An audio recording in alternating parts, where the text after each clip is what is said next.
Voilà, je recommence. Le cours est pour la guérison de Maurice Moshe Ben Chava, Claudine Maïcha Bat Suzette Rachel, Menachem Yaakov Erez Ben Sarah, et pour la mémoire de monsieur et de madame Cain. Aujourd'hui, on va prendre un passage très très très mystérieux, comme vous allez voir. Je vais d'abord expliquer le sens premier et après on va rentrer dans le sens caché tel que l'expliquent nos maîtres. Un passage absolument fabuleux qui va nous révéler des choses absolument incroyables. Et c'est le fameux passage du Kior. Qu'est-ce que c'est le Kior? Vous savez que chaque Kohen, Kior ça veut dire un réceptacle dans lequel il y a de l'eau, chaque Kohen, quand il rentrait dans le Mishkan et après dans le temple, avait l'obligation de se laver les mains et les pieds, au point que, si j'ose dire, la punition était très grave. S'il ne se lavait pas les mains et les pieds et qu'il commençait directement le service divin à l'intérieur du tabernacle ou des temples, à ce moment-là, il était c'est difficile à dire, mais il était passible de mort d'en haut. Ça veut dire qu'il pouvait être malade, et etc., etc. Tellement c'était important, d'abord de se laver les mains et les pieds dans le Kior. Maintenant, dans notre parasha de Vayakel, la Torah nous explique d'où vient le Kior, comment il a été fait. Toutes les jeunes femmes avaient des miroirs, et leurs miroirs étaient en néchochette, en cuivre. À cette époque-là, il n'y avait pas des miroirs en verre comme aujourd'hui. C'était j'imagine comment on dit néchochette? Qu'est-ce que je viens de dire? Un cuivre très brillant. Il y a, j'imagine, différentes sortes de cuivre, donc dans lequel elles se faisaient belles, elles se regardaient, etc. Et elles ont apporté leur miroir à Moshe en disant, voilà, je ne sais pas ce que tu peux en faire, mais en tout cas, prends-le. Moshe, d'accord, qui était un vrai religieux, quand, c'est pas de moi, tout ça c'est dans Rashi, vous verrez, hein, quand il a vu les femmes apporter les miroirs, il a été dégoûté. C'est pas de moi, c'est dans Rashi. Il a dit, quoi? Des miroirs qui servent à des femmes à se faire belles et à se maquiller pour attirer, pour etc. Je vais faire rentrer ça dans le temple. Non mais pour qui elles me prennent? Et tout d'un coup, Hachem se dévoile à lui et il lui dit, tu vas prendre ces miroirs, tu vas en faire le Kior, ça veut dire que ça va devenir finalement l'ustensile le plus important du temple, puisqu'on ne peut pas commencer le service divin sans ces miroirs-là. Et vous verrez dans Rashi, Hachem rajoute et dit à Moshe, et sache que le Kior que tu feras avec ces miroirs est à mes yeux l'ustensile le plus important du temple. Moshe lui dit, le plus important du temple, excuse-moi Hachem, je voudrais comprendre, quoi, plus important que l'arche dans laquelle il y a la Torah, plus importante que la Ménorah, plus importante que la table, plus importante que le Misbéar. Et c'est sûr que c'est avec Hachem que je parle? Hachem lui dit, oui, à mes yeux, c'est l'ustensile qui est le plus important encore que l'arche dans laquelle se trouve la Torah. Alors Moshe dit, mais je veux comprendre, explique-moi. Il dit, mais tu sais pas d'où viennent ces miroirs? Je vais te raconter l'histoire. Le peuple juif était sur le point de disparaître, parce que les hommes en Égypte avaient été transformés, on est quelques mois après la sortie d'Égypte, n'oubliez pas, avaient été transformés en esclaves. Ils étaient fouettés, torturés, rien que le travail les mettait dans une situation, et ils n'avaient même pas la force de retourner chez eux à la maison, et ils s'écroulaient sur les chantiers de travaux, d'esclaves, et ils ne rentraient pas à la maison. Et les femmes ont commencé à se dire, mais notre peuple va disparaître. Entre le peu de premiers-nés mâles qui naissent, qui sont jetés dans l'eau, et à cette époque-là aussi, Pharaon égorgeait 500 enfants par jour, nous dit Rashi, et ils se baignaient dans leur sang, dans une baignoire de sang, 250 le matin et 250 le soir, et le peuple juif va disparaître. Et qu'est-ce qu'elles faisaient? Avec le peu de moyens qu'elles avaient, elles prenaient leur miroir, elles se faisaient belles devant le miroir, elles s'habillaient, elles mettaient quelques bijoux qu'il leur restait, et elles risquaient leur vie pour rentrer sur les chantiers d'esclaves. Il y avait, j'imagine, des gardes partout. Si une femme était attrapée, elle était violée à mort jusqu'à ce qu'elle meure. Elles risquaient leur vie pour pouvoir se faufiler et rentrer dans les chantiers. Chaque femme retrouvait son mari. Elle avait avec elle son miroir. Et elle venait, excusez-moi, c'est pas de moi, c'est de Rachid, elle commençait à le caresser, l'embrasser, le réveiller, Et puis après, quand il commençait à se réveiller, il disait, écoute, fiche-moi la paix, je suis crevé, demain matin, je dois me lever à 3h du matin, laisse-moi. Mais elle voulait des enfants, elle voulait que le peuple juif continue. Alors, elle mettait le miroir devant eux deux, comme aujourd'hui on fait qu'on appelle ça non, quand on fait un selfie, elle se faisait un selfie avec le miroir, et puis elle disait au mari, alors qui c'est le plus beau, c'est toi ou c'est moi? Avant, le mari commençait à comprendre des allusions, alors elle lui disait, c'est dans Rachid, c'est quand même moi qui suis plus belle que toi. Et puis bon, il craquait et il faisait un enfant, et c'est comme ça que le peuple juif a pu continuer. Et Hachem dit à Moshe, grâce à ces femmes, Israël est toujours là. Et donc cet ustensile est à mes yeux le plus important de tous, plus encore que celui qui contient la Torah. Pourquoi? Parce que sans les femmes, il n'y aurait pas eu de sortie d'Égypte, il n'y aurait pas eu de don de la Torah, il n'y aurait rien eu, donc on leur doit tout à elles. On leur doit tout à elles. Quand Moshe a entendu ça, il a dit, alors qu'est-ce que je fais avec ces miroirs?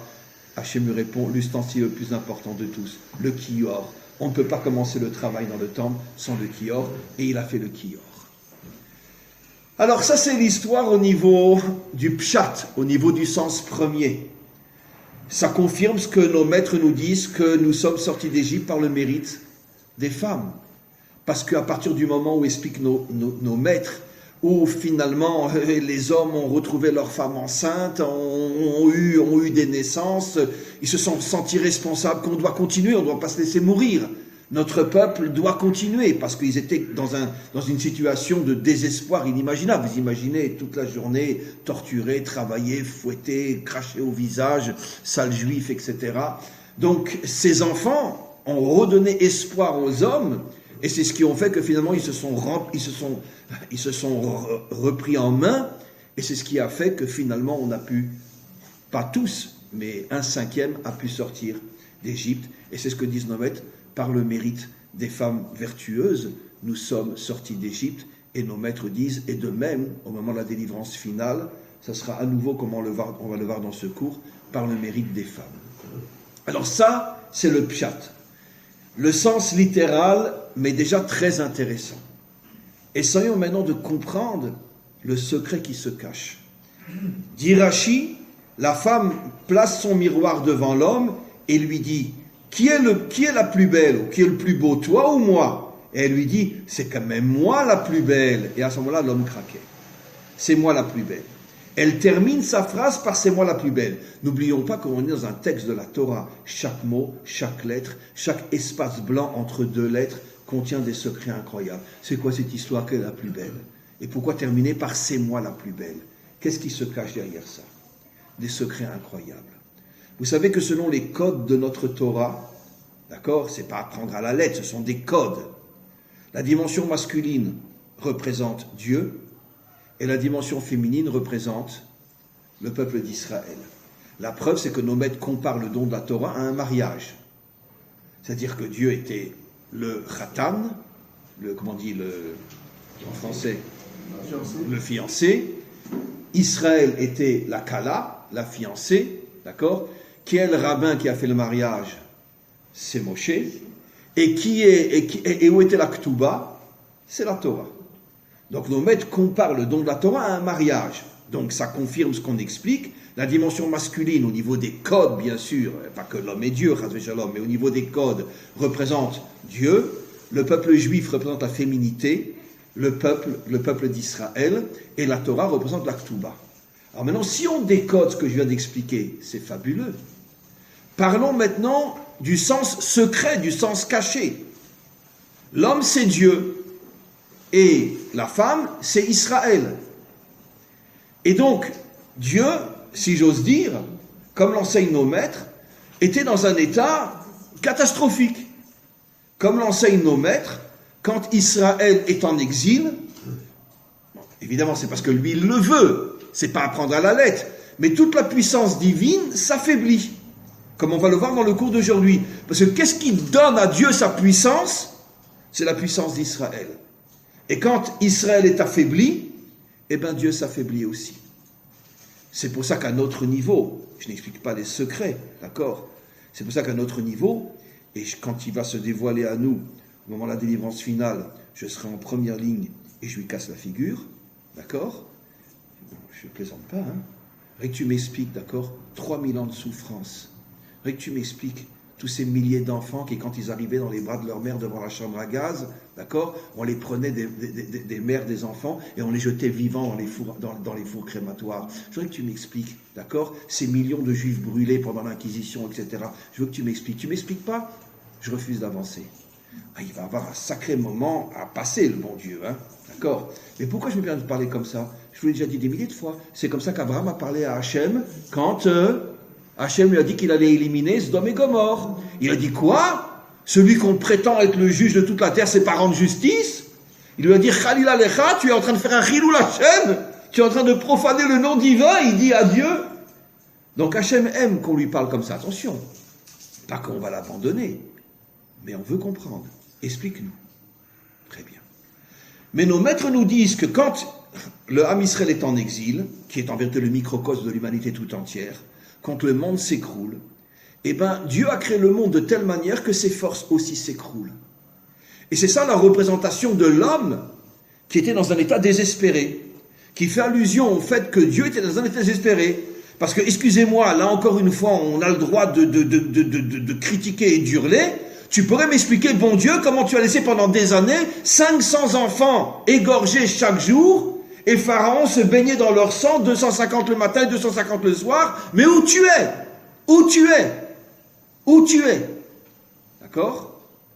Alors, la raison c'est parce que vous êtes tellement affaiblis, comme on va le voir dans quelques instants, que moi aussi, je perds mes forces, parce que mes forces dépendent des vôtres. Ça, c'est un secret incroyable qu'on va voir aujourd'hui. Donc, ils étaient comme ça, les hommes, comme ça était Dieu. Vient le Ham Israël, qui est représenté par la dimension féminine. Elle se met devant le miroir avec son mari et lui dit « C'est qui le plus beau? C'est toi ou c'est moi ?» Waouh! Quel est le secret qui se cache? Quel est le plus beau? Traduction. Israël dit à Hachem « Ça va, j'ai compris, tout dépend de moi. J'ai compris que si tu as perdu tes forces, c'est parce que nous, on a perdu les nôtres. Et donc, tout dépend de moi. C'est pour ça que je me suis fait si belle. Toi, tu as travaillé toute la journée, tu as une tête de je sais pas quoi. Mais moi, j'ai passé 1 heure devant mon miroir, regarde comme je suis belle. Quel est le secret, le décodage? C'est à pleurer. Le décodage d'un texte pareil. Combien d'entre nous lisons un Rashi comme ça et on s'arrête à ce Rashi? On ne comprend même pas tout ce qui se cache derrière. Rashi est en train de nous révéler que le peuple juif dit à Hachem, en vérité, le fait que tu n'as plus de force, c'est parce que nous, on n'a rien fait pour te renforcer. Et voilà, maintenant, je me suis fait belle. Toi, tu as l'air d'un désœuvré, mais moi, je me suis fait belle. Et automatiquement, quand le mari entend que sa femme lui dise « je suis la plus belle », automatiquement, il se reprend en main et ils font un enfant. Ça veut dire, qu'est-ce qu'on voit de laquelle le décodage? Que quand Israël se reprend en main, Hachem se reprend en main. Et ensemble, ils donnent la vie. Voilà le grand secret. Vous voulez que je vous le prouve? Je l'ai expliqué dans un cours hier. Je vais reprendre une notion absolument incroyable. D'abord, une petite introduction. Combien de fois je vous ai déjà expliqué? Donc, la conclusion, c'est que la puissance d'Hachem dépend de la puissance de l'homme. La puissance spirituelle et morale, même physique, mais la puissance, d'accord? Entre parenthèses, j'ouvre juste une petite parenthèse qu'on va prouver tout au long du cours. Encore une fois, la preuve la plus extraordinaire que toutes les religions nous manquent, comme a dit Sarah Rachel. Pourquoi? Qu'est-ce que la religion nous fait croire? Mon Dieu, sauve-moi! D'accord? Et qu'est-ce que nous répond Dieu? Prends-toi en main, espèce d'idiot. Et quand tu te prendras en main, je serai là pour t'aider. Mais tant que tu ne te prends pas en main, arrête avec tes illusions que moi je vais te prendre en main. Non. J'ai créé l'homme pour que l'homme me réveille, moi, Dieu. C'est à l'homme de me réveiller. C'est exactement ce que la femme a fait à son mari. Je suis la plus belle, elle a réveillé son mari et ils se sont unis. C'est la même chose au niveau du décodage. Quand Hachem voit que les hommes se prennent en main, alors Dieu se prend en main aussi. Mais quand les hommes sont dans la synagogue toute la journée en train de dire « Mon Dieu, sauve-moi, mon Dieu, sauve-moi, mon Dieu, sauve-moi », d'accord? Qu'est-ce que fait le bon Dieu? Foutez-moi la paix, je ne vous supporte plus. Arrêtez de me prendre pour le bon Dieu. Je ne suis pas le bon Dieu, je suis un guerrier. J'ai besoin de mes armes, et mes armes, c'est vous. Réveillez-vous. Alors maintenant, je fais une introduction. Combien de fois je vous ai expliqué, mes amis, d'accord, que le plus grand danger qui puisse arriver à un homme sur terre, c'est de lire la Torah traduite dans une autre langue que l'hébreu.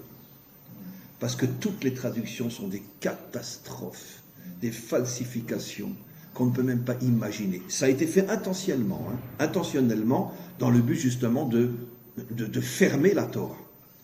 On connaît tous un verset extraordinaire. L'homme a été créé à l'image de Dieu.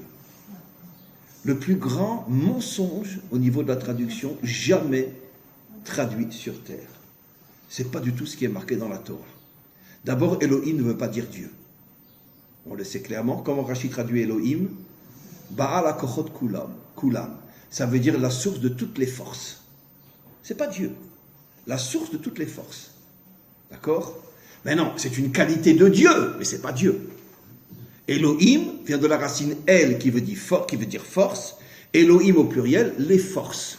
Elohim, dit Rashi, signifie celui qui est la source de toutes les forces. Donc, quand on dit Elohim, on fait allusion à la puissance de Dieu.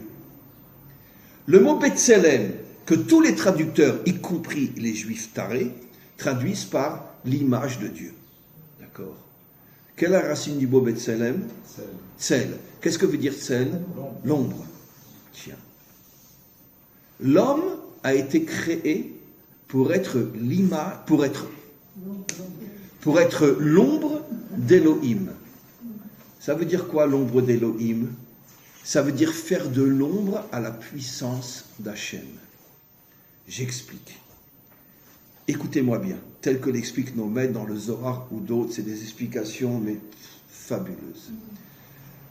Dieu voulait un homme qui se prenne en main, un homme responsable, un homme qui fait de bons choix, un homme fort, un homme authentique, pas un animal, ou pire encore, pas un ange. Vous savez que la plus grande insulte qu'on puisse faire à un juif, c'est de le traiter d'ange.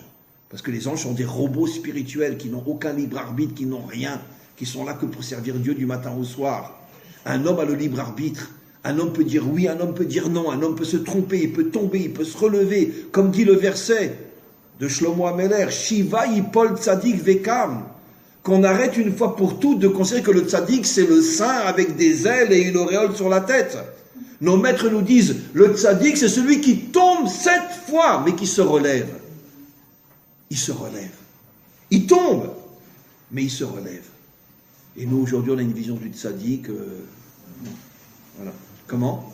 On va aller dans l'autre sens, on considère que la traduction de la Torah par les septembre, c'est un jour de deuil, en fait, à la demande c'est dans le Talmud. Voilà. Le jour où les Grecs ont traduit la Torah, une obscurité est tombée dans le monde et ne cesse d'augmenter depuis que d'autres traductions sont venues.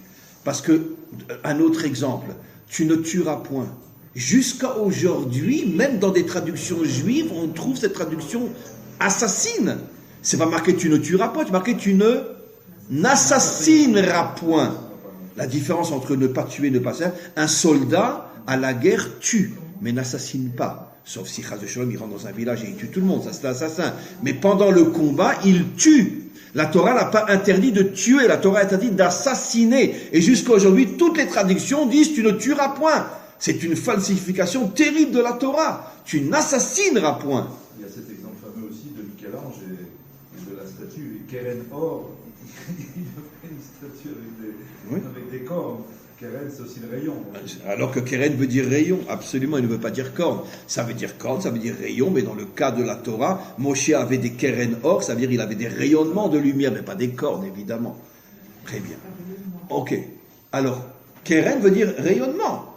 Et veut dire aussi oui. C'est quand même grâce aux traductions que toutes les tribus de l'Afrique ont été évangélisées, ou ont connu du moins la Torah, comme vous connaissez beaucoup d'Africains, qu'en Amazonie, pareil, les tribus cachées que vous ne connaissez pas ont été traduites dans leur dialecte. Et c'est vrai qu'ils sont venus à la fois, mais voilà, je crois que la traduction, moi j'en ai 10 à la maison.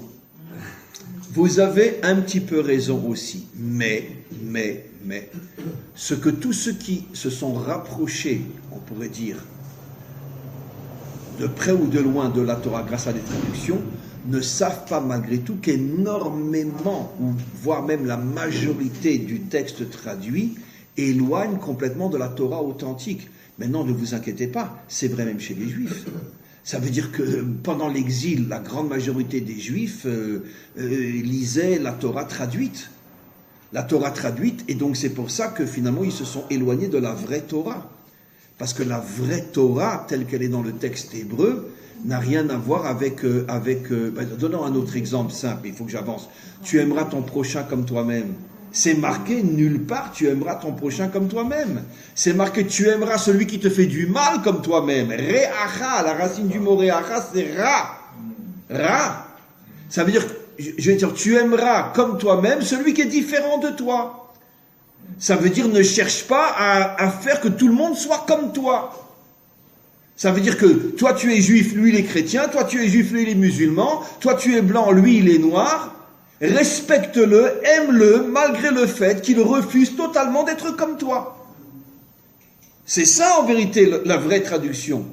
Alors que, comment qu'on a traduit, tu aimeras ton prochain, celui qui est proche de toi comme toi-même. Ah donc, alors si c'est un sale youpin, je ne dois pas l'aimer.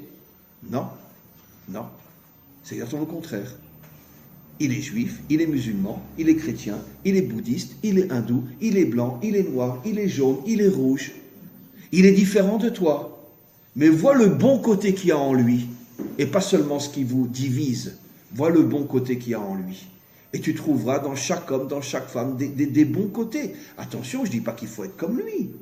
Je ne dis pas qu'il peut t'inviter à manger à sa table. Évidemment que non, tu ne peux pas manger à sa table. Mais d'un autre côté, il a des bons côtés. Respecte ses bons côtés. Vois le bon côté de celui qui est différent de toi. Et arrête constamment de dire, oui, mais il n'est pas juif, il est musulman, il est chrétien, il est catho, il est ci, il est ça, il est bouddhiste, il est idolâtre. Et alors, excusez-moi, mais il y a des bouddhistes, même si on considère le bouddhisme comme de l'idolâtrie, il y a des bouddhistes qui sont des gens très bien aussi, dans la vie de tous les jours.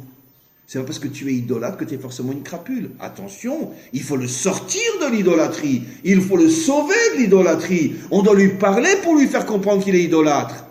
Mais ne pas mettre un X sur lui et de dire c'est une crapule. Non. Peut-être que dans d'autres domaines, il est meilleur que moi. Peut-être que sur le plan du couple, il est meilleur que moi. Enfin, pas que moi. Non, moi c'est extraordinaire dans mon couple. Mais je parle d'un autre. Peut-être que dans d'autres domaines, peut-être qu'il a des enfants extraordinaires et que toi, juif qui mange cachère, tu n'as pas des enfants extraordinaires. Peut-être qu'il a jamais trahi sa femme, 50 ans qu'il est marié, et toi, tu as beau manger cachère, quand tu pars faire du business, va savoir ce qui se passe là-bas. Très bien. Et pourtant, tu manges cachère. Donc, c'est vrai, lui, il est idolâtre, toi, tu n'es pas idolâtre. Mais ça ne veut pas dire que dans tous les domaines, tu es mieux que lui. C'est ça, tu aimeras celui qui est différent de toi, comme toi-même. C'est-à-dire, de la même manière que toi, tu te vois toujours tes bons côtés, alors vois aussi ses bons côtés à lui. Et arrête de dire, mais oui, mais il est un idolâtre. Non. On continue. Qu'est-ce que nous dit le verset ? Mes amis, si Hachem se dévoilait en tant qu'Élohim dans toute sa puissance, où en serait nous ? Allez, le premier qui en trouve un, il a gagné. Imaginez-vous que Hachem se dévoile dans toute sa puissance. Mais où on est, nous ? On n'existe plus. On n'existe plus. C'est même pas la puissance d'un dictateur, c'est même pas la puissance même de tous les dirigeants ensemble. C'est la puissance infinie d'Hachem. Imaginez-vous que Hachem se dévoile dans toute sa puissance. Où en serait, nous, les hommes ? Allez, sortez un mouchoir, parce que sincèrement, je vais pleurer. Qu'est-ce qu'il a fait Hachem quand il a créé le monde ? Il a dit, j'accepte que l'homme me fasse de l'ombre pour que je ne dévoile pas toute ma puissance, pour laisser de la place à l'homme. Parce que je veux que lui aussi se prenne en main, il soit responsable, il fasse quelque chose, pour que lui et moi on soit des associés. C'est ce que dans le langage des maîtres des secrets, on appelle le Tzimtzum. Il s'est contracté pour laisser de la place à l'homme. Alors vous imaginez, je vais vous révéler un secret, d'accord? Quand Hachem voit quelqu'un qui est en bonne santé, qui est fort, etc., qui peut se prendre en main, et puis qui rentre dans une maison de prière, et puis qui dit « Mon sauveur, sauve-moi !» Je vous garantis qu'il a envie de le bousiller. D'espèce de crétin. Mais t'as rien compris. Attends, je me suis limité pour que tu sois toi un homme authentique, et tu viens chez moi alors que tu pourrais faire 1, 2, 3, 4, 5, 6, 7, 8, 9, 10, et tu viens me demander à moi de te prendre en charge? Alors pourquoi je me suis limité? Mais prends-toi en main. Bien sûr que je vais t'aider, mais à condition que tu commences à te prendre en main. Regardez la traduction, c'est à pleurer, mes amis. Regardez, ça fait 4000 ans, non pas 4000 ans, depuis la traduction des Grecs des Septante, ça fait à peu près 2500, 2800 ans que le monde entier traduit « L'homme a été créé à l'image de Dieu ». Ça veut dire qu'il est comme Dieu. N'importe quoi. Il n'y a ni marqué le mot Dieu, ni marqué le mot image dans la Torah. Quelle est la vraie traduction? L'homme a été créé pour faire de l'ombre à Dieu. Ça, c'est un vrai bon Dieu. Vous imaginez un vrai bon Dieu? D'accord? Donnons un exemple. Dans la vie de tous les jours, terre à terre, mes amis. D'accord? Moi, j'aimerais bien, mais enfin, je ne pense pas que ça se fera un jour, je suis multimilliardaire. Wow. Ouais, peut-être, on ne sait jamais, ça peut arriver. Je suis multimilliardaire. Comment? Amen, oui. J'ai un fils. Je suis multimilliardaire. J'ai un fils. Qu'est-ce que je fais si je suis un idiot? Et qu'est-ce que je fais si je suis un vrai père? Si je suis un idiot, je lui ouvre un compte en banque et je lui mets 1 milliard sur son compte en banque. Bref, il va rester un petit chien toute sa vie. D'accord? D'accord. Si je suis un vrai père, qu'est-ce que je lui dis? Mon fils, je suis prêt à t'aider, mais je veux d'abord voir de quoi tu es capable. Lance une affaire, travaille jour et nuit, sue du matin au soir, que tu aies des chutes, des faillites, que tu tombes, que tu remontes, que tu retombes, que tu remontes. Et quand j'aurai vu que tu es un vrai homme, t'inquiète pas, je t'aiderai. Mais sois d'abord un homme. Et là, je suis un vrai père. Et bien, c'est exactement ce que Dieu nous dit. Des milliards, j'en ai. Avant même que vous priez, je peux déjà sauver le monde si je le veux. J'ai une force infinie. Tous les méchants, si je le veux, je peux les anéantir comme ça. Mais pourquoi je les anéantis pas? Parce que je vous ai créé pour que vous vous preniez en main. J'accepte que vous me fassiez de l'ombre. Et regardez le mot tselem. Tsel, même. Le même fait allusion à quoi? Aux 40 jours pendant lesquels on a reçu la Torah.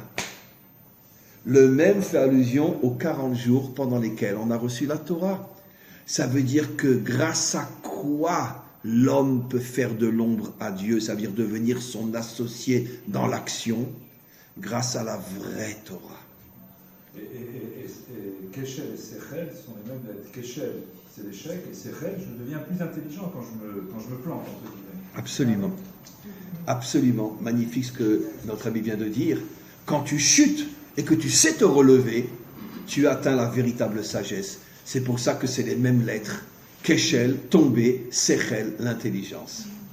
Et d'ailleurs, pour confirmer ce que vous dites, nos maîtres nous disent clairement dans le Talmud, l'homme n'atteint la vraie Torah qu'après être tombé de nombreuses fois. Voilà. Ça veut dire il a fait des grandes erreurs, et c'est comme ça qu'il atteint la vraie Torah. Après avoir fait de grandes erreurs. Mais si un homme essaye de vivre avec le milliard de son père, il va rester un petit toutou toute sa vie, et il deviendra rien. Quand on aime quelqu'un, on lui donne la possibilité de se prendre en main. Ou sinon, on le tue en le couvrant de facilités qui font qu'il va rester un petit toutou toute sa vie. Voilà. C'est pour ça que nos maîtres nous expliquent dans des centaines d'enseignements que quand Hachem aime un homme, qu'est-ce qu'il fait? Il l'éprouve. Alors nous, on comprend exactement le contraire. Si tu m'aimes, alors allez, un petit yacht, un petit hôtel, un petit truc, un petit machin, si tu m'aimes. Non, si je t'aime, je te rentre dedans. Comme ça, tu vas devenir un homme.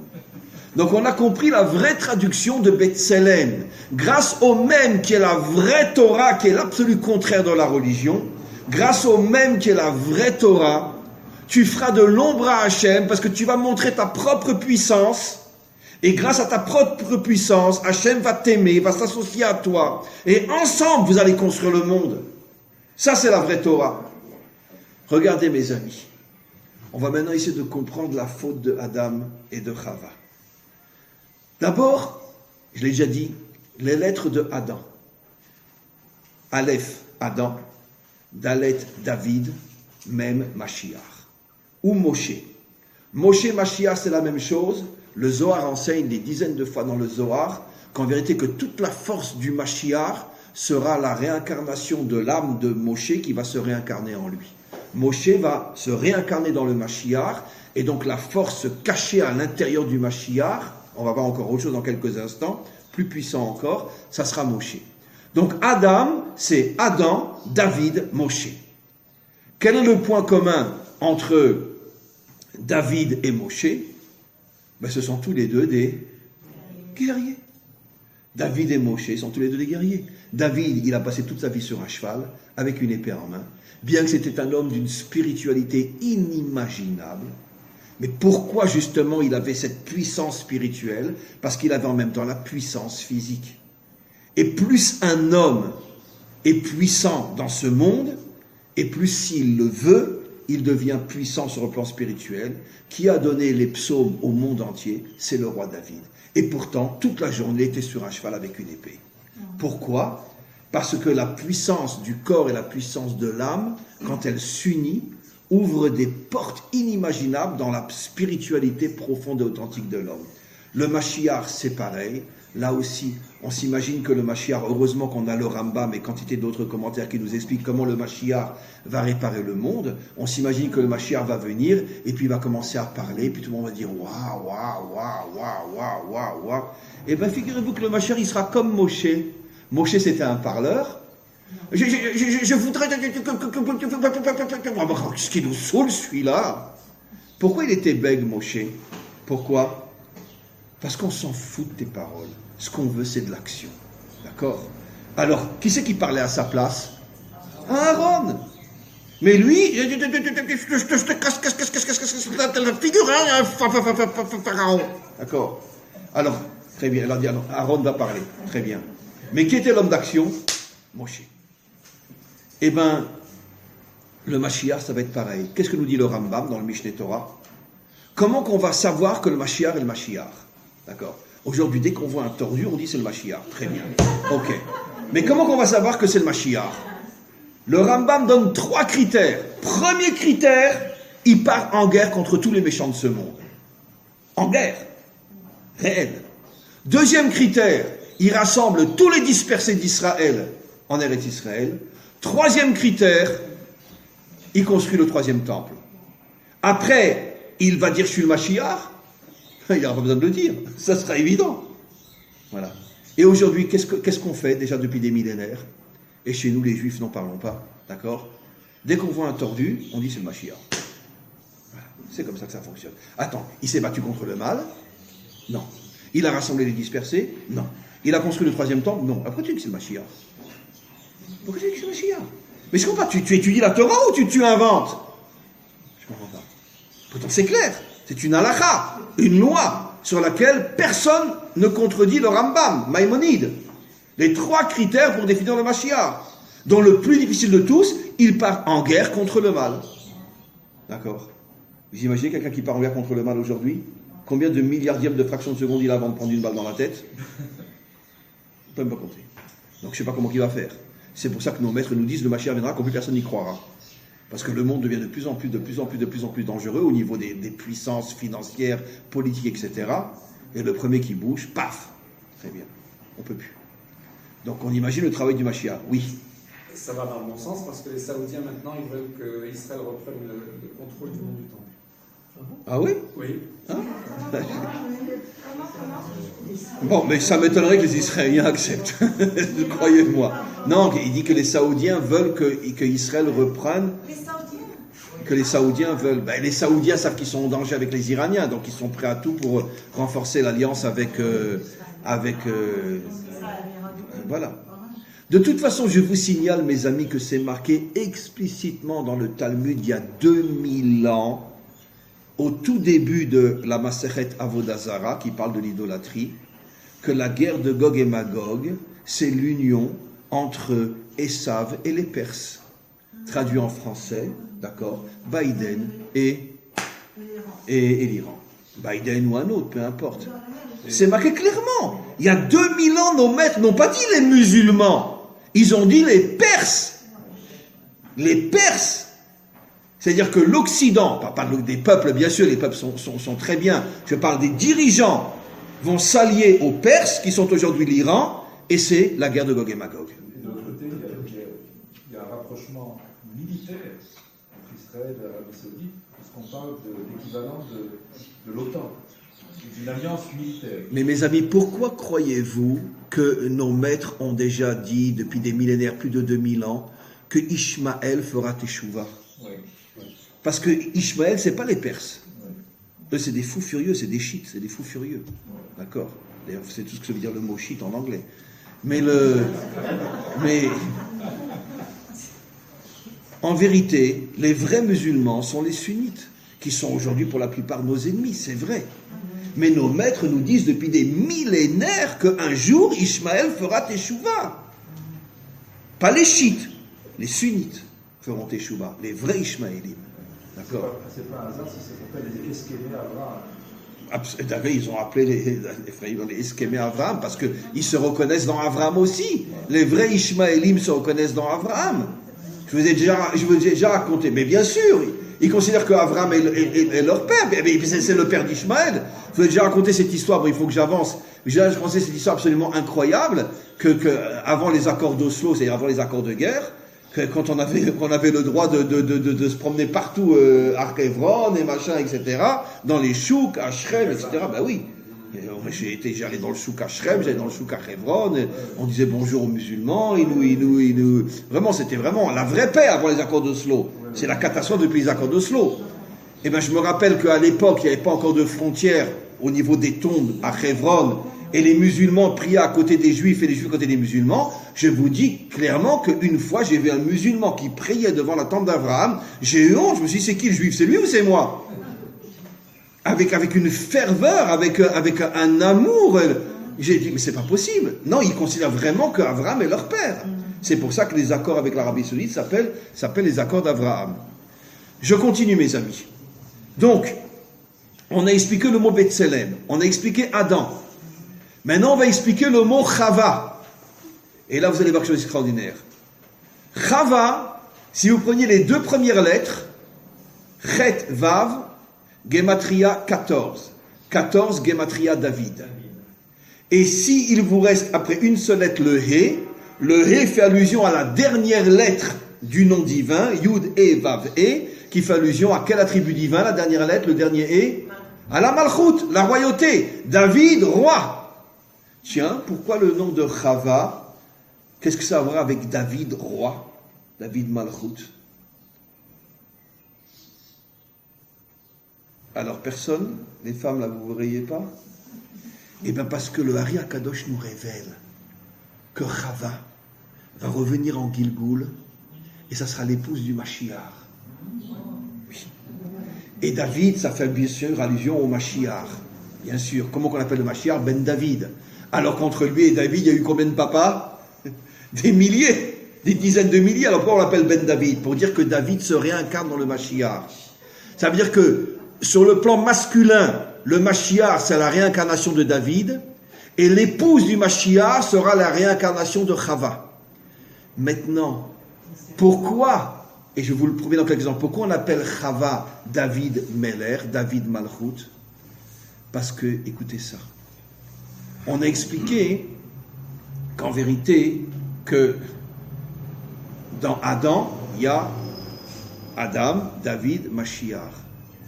Mais quelle est la véritable force de David et du Mashiach? C'est qui? C'est sa femme. Et là, écoutez-moi bien quelque chose d'absolument incroyable. Écoutez-moi bien, mesdames, d'accord? Je ne suis pas en train de vous passer de la pommade, mais je n'ai pas le choix. Écoutez-moi bien. Nous, les hommes, les tarés, d'accord? Mashiach, Mashiach, Mashiach, Mashiach. Très bien. Ok. Nous, les hommes étarés. Vous savez quelle sera la véritable force du Mashiach? Son épouse. La véritable force du Mashiach, son épouse. Et vous voulez que je vous le prouve? Regardez, mesdames, il y a quelque chose que vous ne savez pas jusqu'à aujourd'hui. Quelle est la bénédiction que vous faites tous les matins? Sha'asali kirtsono. Alors vous traduisez tout selon la compréhension française et malheureusement pas hébraïque. Tu m'as fait selon ta volonté. Oh là là, quelle stupidité. C'est quoi le ratson? C'est quoi la volonté en hébreu? C'est la plus grande force de l'homme. Quand on dit un homme il est fort, on dit il a du ratson. En français, tu m'as fait selon ta volonté. Non mais n'importe quoi. Ça veut dire que ta volonté, ça veut dire ta force, ta puissance, tu l'as mis dans la femme, pas dans l'homme. Ouais. Ben oui, c'est pour ça qu'aujourd'hui, dans la plupart des couples, qui écrase qui aujourd'hui? Pendant des millénaires, qui écrasait qui? L'homme écrasait la femme c'était sa servante. Et depuis plus ou moins la révolution féminine, qui écrase qui aujourd'hui? Mais la femme, bien sûr. Bien sûr. Pas chez moi on est des associés. Non, parce que vous pensez que je parle de moi, je ne parle pas de moi. Chez nous, on est de vrais associés. Mais dans la plupart des couples aujourd'hui, qui écrase qui? D'accord? Ben, la femme écrase l'homme. Pourquoi? Parce que la libération de la femme lui a permis de libérer sa véritable nature, qui était écrasée pendant des millénaires par l'homme. Et la véritable nature de la femme, c'est le ratson. Elle a une détermination, elle a une volonté. Donc, mesdames, à partir d'aujourd'hui, quand vous dites le matin, tu m'as fait selon ta volonté, vous devez comprendre, pas la volonté de Dieu. Tu as mis en moi ta volonté, tu as fait de moi une véritable guerrière. Et moi, je suis la force de mon mari, au point que le Hari Akadosh révèle que tout ce que le Mashiach va réaliser dans sa vie viendra par le mérite et la puissance de son épouse. Oui. C'est pour ça que toujours dans les cours de Torah, on est toujours plus nombreuses que les hommes. Ben oui. Mais de toute façon, elle a raison. Hein. Aujourd'hui, dans n'importe quel cours de Torah, il y a plus de femmes que d'hommes. Bien sûr. Absolument. Très bien. Alors maintenant, regardez. Quelle est ma preuve que la force authentique de l'homme, c'est la femme? Mais qu'est-ce que je vous ai dit au début du cours? Dans l'histoire de la femme qui vient trouver son mari sur le champ de travail et qui montre le miroir, qui dit « Qui c'est la plus belle, c'est toi ou moi ?» Et elle dit « C'est moi ». Regardez Rachi. Quelle est la traduction après le secret? D'accord? L'homme vient chez Hachem et lui dit « C'est qui le plus fort, c'est toi ou moi ?» Hachem lui dit « Bon, j'ai accepté de me contracter pour te laisser à toi des forces. C'est toi le plus fort. » Et reporté au couple, qu'est-ce qu'un homme authentique reconnaît dans toutes les réussites de sa vie? Je le dois à qui? Je le dois à mon épouse. C'est une phrase explicite de nos maîtres. En abracha metsuya betor beito shel adam ela besrut ishto. Toute la réussite de l'homme par le mérite de sa femme. Et Hachem dit à Abraham, Shema Bekola. Et Hachem dit à Abraham, Shema Bekola, écoute sa voix. Maintenant, je vais vous le prouver, mes amis. Vous savez que quand, je l'ai déjà dit, mais je le répète, c'est trop beau. Quand on écrit le nom divin en toutes lettres, parce que chaque lettre, on peut dévoiler des lettres cachées. Le Yud, quand tu l'écris en toutes lettres, c'est écrit comment? Yud, Vav, Dalet. Mais nous, on l'écrit juste le Yud, mais le Vav et le Dalet sont cachés. Le He, en toutes lettres, c'est écrit He, Aleph. Le Vav, en toutes lettres, c'est écrit Vav, Aleph, Vav. Et le He, He, Aleph. Donc, maintenant, regardez, quand on écrit le nom divin en toutes lettres, Yud, Vav, Dalet, He, Aleph, Vav, Aleph, Vav, He, Aleph, valeur numérique 45, qui est la valeur numérique Adam de l'homme. Ça veut dire que l'homme contient en lui le nom divin en toutes lettres. Mais attention, tenez-vous bien, les lettres cachées du nom divin qui représentent l'essence et l'intériorité du divin. Vav Dalet, 10. Aleph, qu'on a rajouté au E, 11. Aleph Vav, 17 plus 11. 7 plus 11, 18. Et le dernier Aleph, 19. 19 Gematria Chava. Oh, le nom visible, valeur numérique Adam, les lettres cachées, valeur numérique Chava.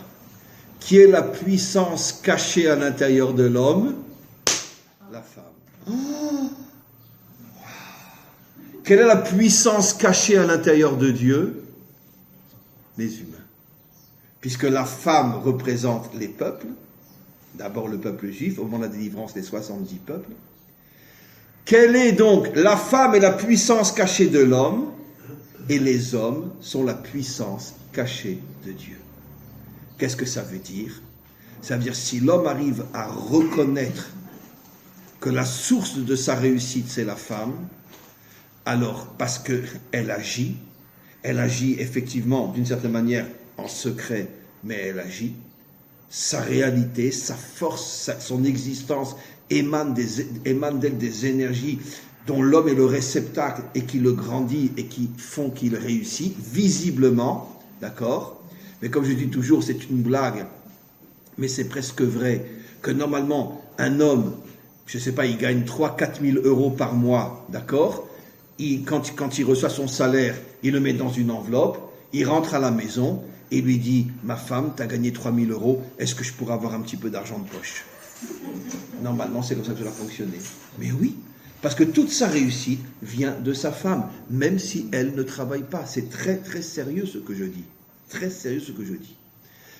Maintenant, de la même manière, Dieu dit aux hommes, votre force, c'est moi. Arrêtez de chialer devant moi, prenez-vous en main. Prenez-vous en main. Alors maintenant, regardons, il nous reste encore quelques minutes. Qu'est-ce qu'a été la faute du Nachash? Il leur a fait croire, si vous mangez de cet arbre, vous serez comme Elohim, vous serez très très fort. Et qu'est-ce qui s'est passé tout de suite après la faute? Quand ils ont entendu la voix de Dieu, pas seulement qu'ils l'ont vue, rien que la voix, ils se sont cachés dans le jardin. Ça veut dire quoi, ils se sont cachés? Eh bien, ils ont perdu toute leur force, ils ont perdu tout le courage que Dieu demande à l'homme d'être son associé. Ça veut dire que le serpent leur a menti, il leur a fait croire qu'ils allaient devenir forts, et finalement ils sont devenus faibles, au point que rien qu'en entendant la voix de Dieu, ils se sont complètement cachés tellement ils étaient terrorisés. Ça veut dire que la faute du Nachash, c'est la naissance de la religion. Voilà ce que c'est. Ça veut dire, Dieu est tout et moi je suis rien. C'est ça, la faute du serpent. Non. C'est pour ça que Dieu demande à Adam, il dit, Ayeka, mais où tu es? Mais pourquoi tu te caches? Mais je t'ai créé pour que tu sois mon associé, pour que tu sois un gibor, pour que tu sois un guerrier, pourquoi tu te caches? Oui, mais j'ai fauté. Ah ben la faute a fait de toi un religieux. C'est la femme que tu m'as donnée. Voilà. C'est la femme que tu m'as donnée, c'est ça. Ouais, voilà. Après, en plus, il a osé dire, c'est la femme que tu m'as donnée. Très bien. Donc, vous comprenez, mes amis, que toute la faute du Nachash était justement de transformer l'homme en faible, qui dépend entièrement de Dieu. Voilà la racine profonde et authentique de la faute du Nachash. Maintenant, mes amis, regardez comme c'est beau. Le Kior, qui est la réparation, il était en quelle matière? En Nechoshet. Quelle est la racine du mot Nechoshet? Nachash. Nachush et Nachash. Mais d'abord Nachash. C'est-à-dire que le Kior est la réparation de la faute du Nachash. Puisque les femmes ont risqué leur vie pour aller réveiller leur mari et leur dire c'est qui la plus belle, c'est toi ou moi, c'est moi. Donc toute ta force, elle vient de moi. Tu dois être Nachush. Tu dois être transformé Nachash en Nachush, déterminé. C'est intéressant. C'est le même mot. Nachash, Nachush. Maintenant, vous voulez que je vous dise quelque chose? C'est quoi les rachetevot, les initiales de Nachash? Nié, Chalash, Choté. On est devenus des faibles idiots. Nun, Nié, Het. Nun, Nié, Het, Chalash, Chalashim. Après, Shin, Choté. Le serpent a fait de l'humanité des faibles idiots. Pourquoi des faibles? Mon Dieu, sauve-moi! Pourquoi idiot? Tout dépend de toi, pas de moi. Voilà. Voilà. C'est ça, des faibles idiots. C'est ce que le serpent voulait. Une humanité devenue faible et idiote. Pourquoi? Pour que tous les méchants de ce monde puissent s'accaparer le monde pendant que tous les autres sont à l'église ou à la synagogue. Voilà. Et comme ça, ils s'accaparent le monde, le fric, la puissance, etc. Et les idiots, les faibles, ils sont dans les synagogues. Voilà. Et bien sûr, on attend le Mashiach pour qu'il nous sauve, évidemment. Bien sûr. Alors maintenant, mes amis, j'ai pas fini. Regardez le secret du mot Kior. Kaf, Yud, Vav, Resh. Kaf, première lettre du mot Keter, la couronne. Oh, qui c'est que tu appelais la couronne de l'homme? La femme. Eshet Chayil, une femme. Alors, là encore une fois, une traduction, j'ai envie de vomir. Comment qu'on traduit Eshet Chayil dans toutes les traductions françaises? Une femme vertueuse. Non, une femme guerrière. Chayil, une femme guerrière. Avec vertueuse. Mais regardez comment ils trahissent notre Torah, mais c'est incroyable. Eshet Chayil veut dire une femme guerrière. Chayil, comment qu'on dit un soldat? Un chayal. Donc, une femme forte, Ateret Baala, est la couronne de son mari. Donc, la première lettre fait allusion à la femme forte, qui est la couronne de son mari. Après le Yud, fait allusion à l'homme. Pourquoi? Parce que le Yud est la première lettre du nom divin, Yud Ke Vav Ke, et la première lettre du nom divin fait allusion à la Chokhma, au Chacham, au Talmid Chacham, à l'homme de Torah. L'homme de Torah. Yud fait allusion à la première lettre du nom divin, qui fait allusion à l'attribut de la Chokhma, et la Chokhma fait allusion à l'homme qui étudie la Torah. C'est pour ça qu'un homme qui étudie la Torah, on l'appelle un Talmid Chacham. D'accord? On ne dira pas d'une femme qu'elle est Talmida Chachama. D'accord? D'abord parce qu'elle n'est pas obligée d'étudier la Torah comme l'homme, mais le terme Talmid Chacham revient à l'homme. Mais attends! Mais si tu étudies la Torah et que tu es devenu un Chacham, c'est grâce à qui? C'est grâce à la couronne. Et qui c'est ta couronne? C'est ta femme. C'est pour ça que nos maîtres nous disent que quoi? Que l'homme authentique, il se marie avant de commencer à étudier la Torah. Pourquoi? Pour avoir la couronne qui va lui permettre de comprendre la Torah. Mais dites-moi, qui c'est qui a reconnu que toute sa grandeur, il la devait à sa femme? Rabbi Akiva. Il a épousé Rachel. Très bien. Au bout des 7 jours de mariage, qu'on appelle Shir Brachot, Rachel appelle son mari et lui dit: maintenant tu dégages. Ah bon? Mais je dégage où?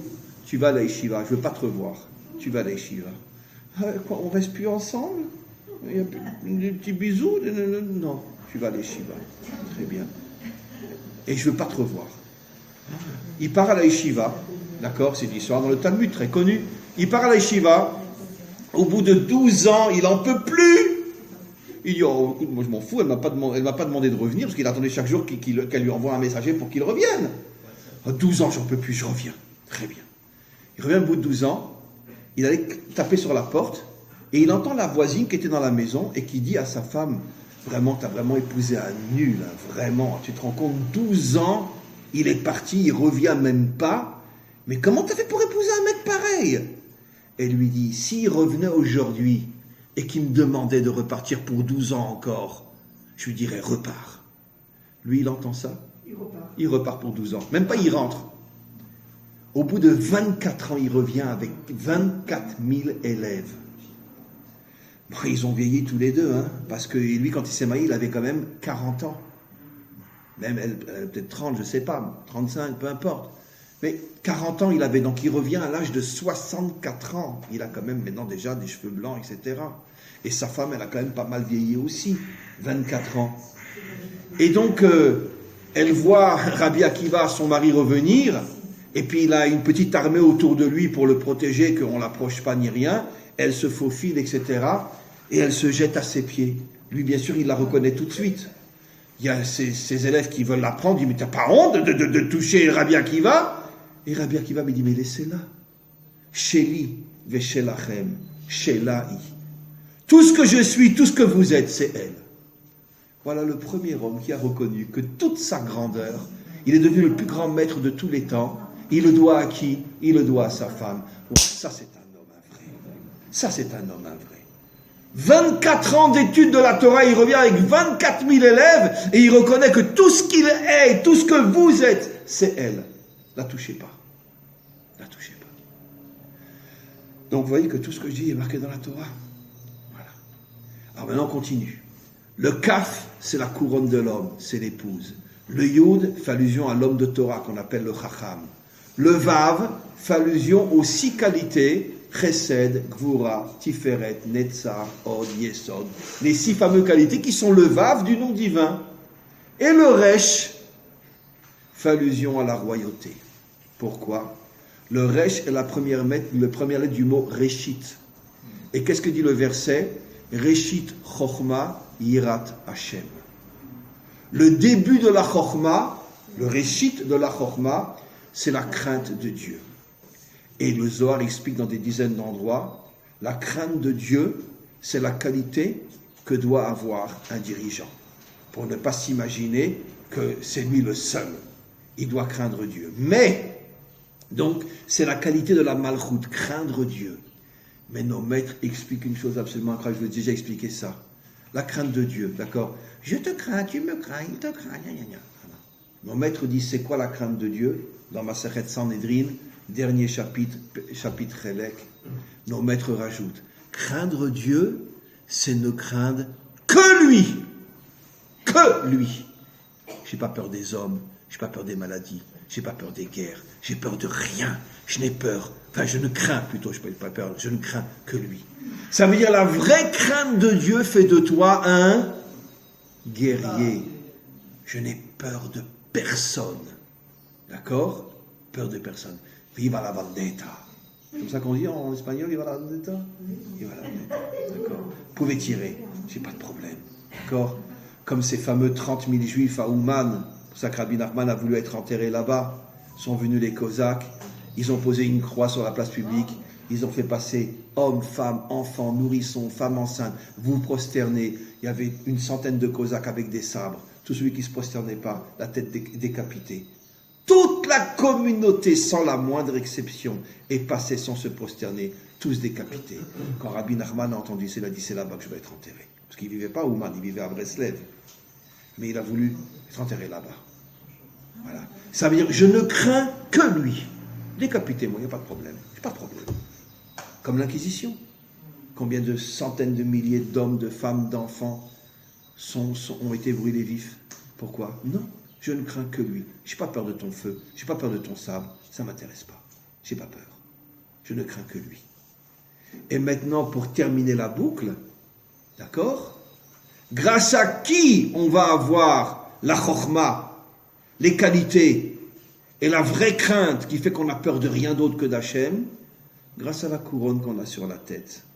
Grâce à la femme, traduit d'après le Sod, grâce à l'homme dans le sens les humains, qui se prennent en main et qui redonnent leur force à Hachem. On a appris dans ce cours quelque chose d'absolument incroyable, mes amis, qui est l'absolu contraire de ce qu'on nous rabâche depuis des millénaires. Dieu, Dieu, Dieu, Dieu, Dieu. Dans ce cours, vous venez d'apprendre quelque chose d'absolument incroyable. C'est tout le contraire. Dieu nous dit, Ayeka, où vous êtes? J'ai besoin de vous pour me dévoiler. J'ai besoin de vous pour retrouver mes forces. C'est vous qui allez faire de moi le vrai Dieu authentique, qui n'est pas uniquement un sauveur, mais qui est l'associé des hommes. Où êtes-vous? Et c'est ça notre travail, mes amis. Notre travail est de se prendre en main, d'être des gens responsables, d'être des décisionnaires, d'être des gens volontaires. Et tout ça grâce à qui? Grâce à notre épouse, qu'on doit remercier pour les forces qu'elle nous donne quand on arrive, Be'ezrat Hashem, et c'est le souhait que tous les hommes doivent avoir, être un couple réussi. On reçoit à ce moment-là des forces inimaginables qui feront de nous la matrice du Mashiach. Amen, Vechen Yiratzon.